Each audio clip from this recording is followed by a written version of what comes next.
Hey guys, welcome back to Student Affairs Sit Down. For this episode, I'm here with the Director of Health Promotion and Wellness, Santee Ezell. Thank you for being here. Thank you for coming over to our phenomenal best house on the block, All I would have right, to say. okay. Yes, we just got a tour and it's really nice and cute and I just love it. It's like very homey. Thank I you. love it. It's so fun. So this month, November, is all about all things health on campus. So we have been having just conversations about the different dimensions of health, and just really highlighting those dimensions that don't really get highlighted that much. So Santee, just tell me a little bit about your journey and how you got to be director of health promotion and wellness. Oh my gosh. So actually, I started here in December of 2017 as a grant coordinator, and I honestly did not think I was going to be here longer than a year. But December 1 is going to make 6 years. And so within my journey, our previous director, Dr. Leah Pilot, made sure she provided opportunities for all of the staff members. And for me, I was definitely honored to move out of that grant coordinator position and then become an actual health and wellness educator, where I actually focus on alcohol, tobacco, and other drugs, and then kind of led the efforts on our Department of Mental Health grant. And then later, for some odd reason, I decided to apply for the assistant director position, and that focus was mainly on sexual assault services. So, providing those programs and just the support that students need and connecting them to the counseling, to student counseling services. And then, of course, we had a coordinated community response team under our office. And then later, I applied for the director role. And so here I am in year 2 of my director role. And I would have to say it has been a blessing. The journey has definitely been something very rewarding that I did not expect, because I honestly thought I would be here maybe 1 year, 2 years, but it has been a blessing, and just to see the growth of our team and to get to work with students. I love that.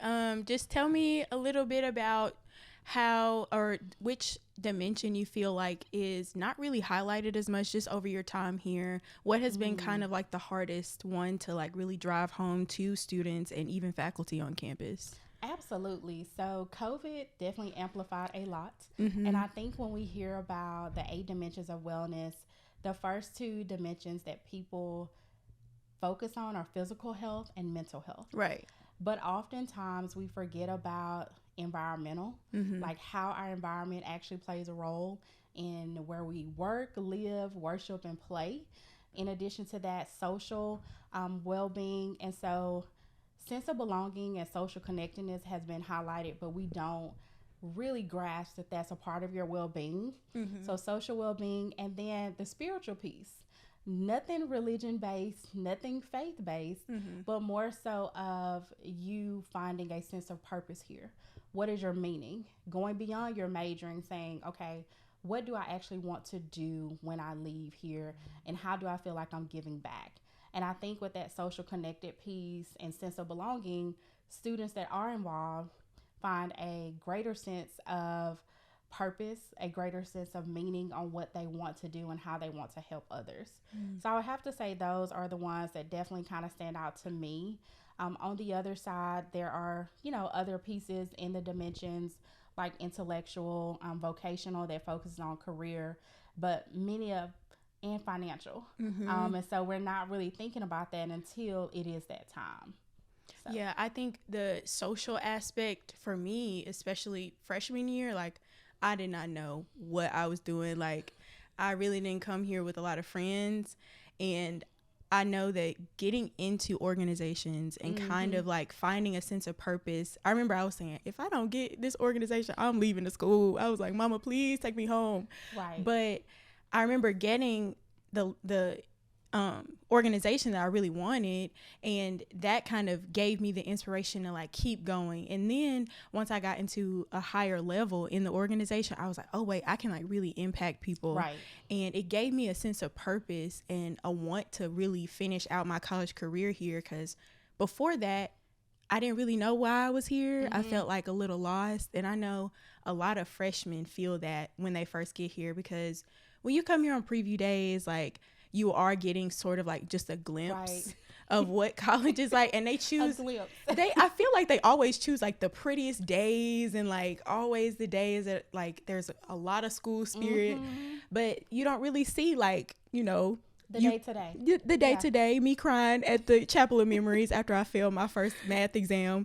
I was like, oh gosh, I'm not ready for this. So what would you say like is the best? I know you're saying social was good for freshmen, but what is sort of like another aspect for freshmen that really don't have access to all these resources before, and then they don't know about them once they get on campus? So it is so funny that you mentioned that, because we just did the first year student calls for Dr. Mullen. And one of the things that I kind of found out with the few students that I did call is that they didn't have the time. And so many of them said they were focused on academics. They didn't have the time to get involved. And, you know, things that stands out to me as far as freshmen, we do overload them at preview day. We overload them at orientation, and then we continue to overload them. And so we're finding out that students are not really paying attention to what we're providing them. They are actually looking for different types of outlets. And so what we're trying to do is make sure that we are sharing the resources, but what does that look like when sharing a resource? And I think we were able to do a great job with our Healthy Campus Week. Yeah. And students continue to come back each day. They got a new resource, and they even came to some more of our events, for instance, like our health screenings. And then we also had our checkup from the neck up. So they were still engaging with us. And I think they need to see us in the space to know that it works and that we are actually here to empower their health and their well-being and what we have to offer. And I think there's been a difference, especially with our freshmen, on how they gain their information. At one point, we did a lot of posters. The next time, we did like pushing on social media. And now we hear things like word of mouth conversations. And so I think we have to do all of them, but we have to make sure that students are aware of the resources, but making sure they are accessible. And for them, they need to know it's affordable, so we have to tell them it's free. So I think that's the biggest piece for me that I'm learning. Everyone always talks about like fall preview day, orientation, New Maroon camp, and there are some people that really love it, and I know some people it's just not for everybody. And how you were saying, they get a little overwhelmed and they don't really know like where to turn for certain things, for certain resources. Just tell me too about older students that are kind of going into the job force, even graduate students, how you have like the graduate assistantships offered here for health promotion and wellness. How is that like helping them? Do you see a difference? Absolutely. So we talked about that as a team actually on yesterday, and we were kind of reviewing our website, and that was two things that we did not even have on our website. Most students don't know that we are an internship site until someone shares that or they have completed their internship, and that's mainly word of mouth. Our graduate assistants, and when we did like our historical context for our program review, we have had over 100 graduate assistants come through our office. And so I think being able to show that we do more than what you may think or what you may know. And so I think with that experiential learning for a student, you get to see what our day-to-day looks like. You get to see what it means to program plan, do some assessment and evaluation, but then also you get to see like the big picture and us in motion, whether that's in the union, on the drill field, in the community. And so I think that is something that we value in the work that we do, but we're trying to amplify all that we do. And so trying to bring that all together and say, hey, this is what we provide for students. And, you know, we provide student worker positions, and students are sharing that, you know, word of mouth. And I really think that's how we gain momentum in how people know about who we are and what we offer. So just a little personal, how do you feel about, or how do you go about, okay, I'm like really nervous. Like, what's your favorite way to like kind of calm down? Or do you have any advice for freshmen or any students that don't really know, like they're really anxious or just trying to navigate? What's like your favorite way to like de-stress? Absolutely. So if I'm here and I need to de-stress, my favorite playlist on Spotify is going to definitely be playing. My office is usually decorated. It's not decorated today, but I finally took down my Halloween decorations, and so my Christmas will be going up soon. We're in that transitional time. We're in the transitional phase. Yeah. I think for me, it has been helpful. I do like kind of de-stress, decompress with like decorating my office when I know I need to. I'm cutting on my favorite playlist. I'm gonna have my favorite snack, and I will say when the weather is nice in Mississippi, I'm going to take a walk. And so that's just for me. And then just putting things aside, like, you know, whatever I've done for today is enough. And I think for our students, they don't feel that way. Oh, for sure. And we push ourselves. I'm slowly getting to that stage, but what you've done today is absolutely enough, and you can rest and you can know that you've done a good job. And I think that's where I am kind of professionally and personally. I'm just navigating my well-being, but also trying to empower students to do the same. It's hard for students to kind of recognize that what they are doing is enough, and like we do live in a different time, and like there's a lot more that can impact like all the aspects of your health. Y'all are perfectionists. Oh. So I think even with soaking up a little bit as a sponge, like you may learn the basics and that's okay. I don't think you have to learn everything because things are evolving and ever changing. Like, it's okay if I did not learn that. Yes. And I think for students, they want to know it all so they don't have to ask questions, or they don't know it and they fail to ask questions. Yes. And so I think that also contributes to just the well-being piece of our students as well. Well, thank you so much for your advice. You're welcome. Because, you know, you started calling me out, like, with the perfectionist comments. I was like, okay. Yes. I needed to hear that. And I'm sure a lot of people, a lot of students and faculty and anyone else watching needs to hear that sometimes. Okay, so just tell me a little bit about how important wellness is just to be a well-rounded student and kind of help you enter the real world and, like, have success. Absolutely. So I can definitely attest that when I went to Southern Miss, I was overwhelmed. And I went from graduating with less than 50 people in from a 1A high school to going to a university with over 15,000 students. And to me, I was excited to be there, but I was very overwhelmed. One thing that I tell students, though, is that I regret not utilizing the services. It's not that I didn't know that they were there. It was the fact that I did not utilize them. And so I would definitely like to encourage our students to connect with faculty and staff that you feel comfortable with, learn from them, but also in the midst of that, when it comes to your wellness, that also helps with you feeling better each and every day. You're able to persist, as they say, and graduate, but you also learn how to navigate your health and well-being as an adult, and you're able to learn more about your mind, body, and soul beyond college. And so what you're learning here is going to help you beyond where you are today. And so we're hoping that as our students learn about their mental health, their physical health, what does it mean to socialize? What does it mean in your environment? That where you live, work, play, and worship impacts you more than you know. So do you have access to, medical providers, a grocery store, mental health services that are actually affordable and accessible? And so be kind of thinking about that, because Mississippi is predominantly rural, and most of the spaces in Mississippi don't have even what our university has. So this is an advantage for you to utilize the free services, but also to find ways to advocate for yourself when you're navigating just health and well-being.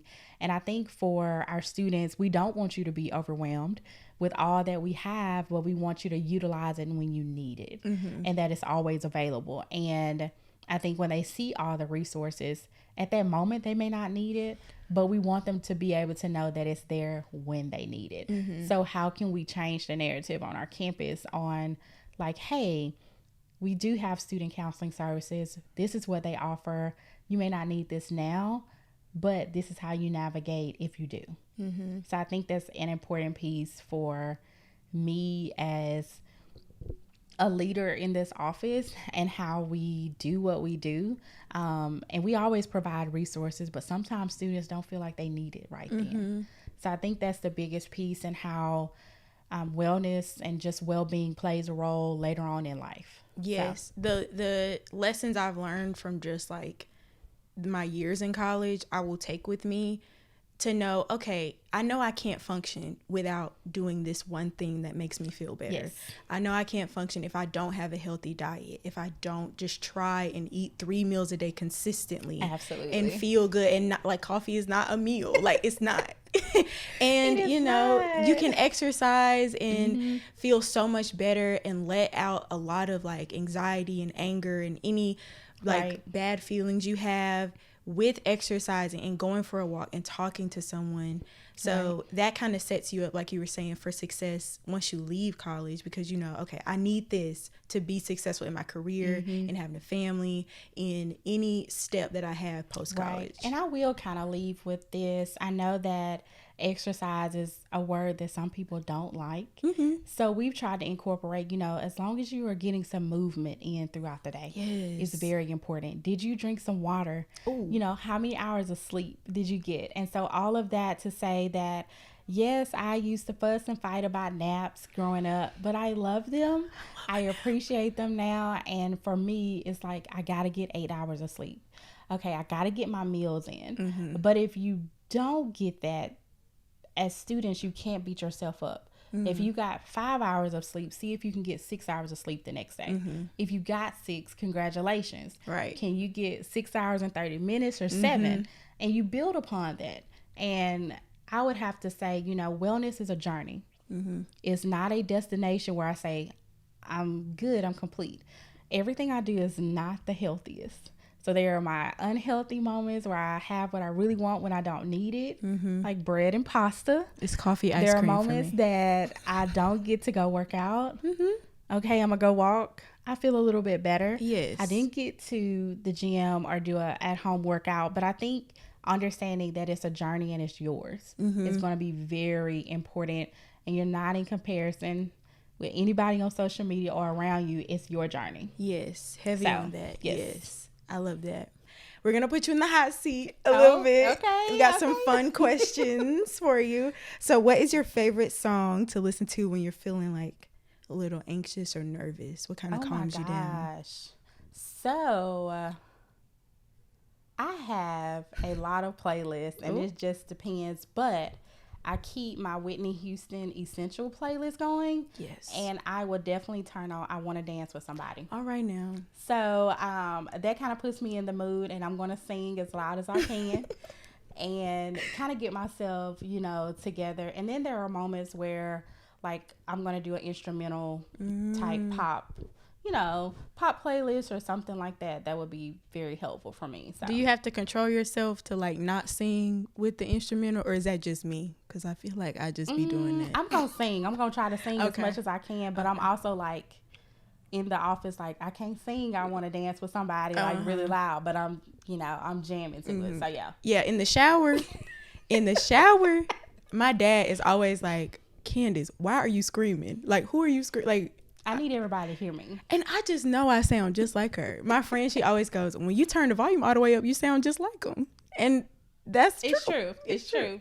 So is that like the same song that hypes you up, or do you have a different song that like gets you ready, like gets you going for work or anything? I tell people all the time, it depends on the day and the mood because I'm going to be honest, I do have like a rap hip hop playlist and I definitely have my gospel playlist and then my R&B where I just need like some soothing music where it's like a slow day, but if it's a jam-packed day, like I gotta have some rap and Okay. hip hop, or so I'm gonna have to have on something, and I'm gonna have to take it back to like back in the day. Ooh. Yeah. Like so some 90s rap? some 90s Okay. rap. Yeah. Okay. Yeah. The rap now, like I'll listen to it, but it's not. It's a lot. It can be a lot. We're like, wait, it's too much going on. But I would have to say most definitely for me. Okay. Like 90s. Yeah. Okay.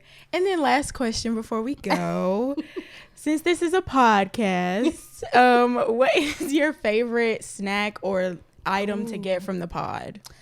Absolutely. So I definitely try to pick up some sushi while I'm there. Yes. But my favorite candy is like Reese's, and I try to like top it off with a sugar-free, no sugar Sprite. That's just me. But I love their sushi though. Like, I'm going to stop by and get me some. And I'm usually on that side of the campus, like on Wednesdays and Thursdays, where I'm like, let me pop in by the pod and get me give me a little snack. So yeah, definitely the sushi is on point. So thank you. Yes, I'm sorry. I love the sushi. I've loved the sushi since freshman year. It's so good. People have their opinions about it, and I'm like, yeah, I don't want your opinions because I'm still gonna eat it. Because I'm still gonna eat it. I don't care. Yeah, I love it. I do not care. Good. I love it. So yeah. Oh absolutely. My goodness. So thank you so much. You're welcome. Oh my, this is really fun. Thanks for talking to us. Like this has been a really fun time, and I really appreciate you just taking time out of your day You're to welcome. talk to us. And that's really all we have for this episode. So we'll see you next time on Student Affairs Sit Down. Bye. Thank you. Bye.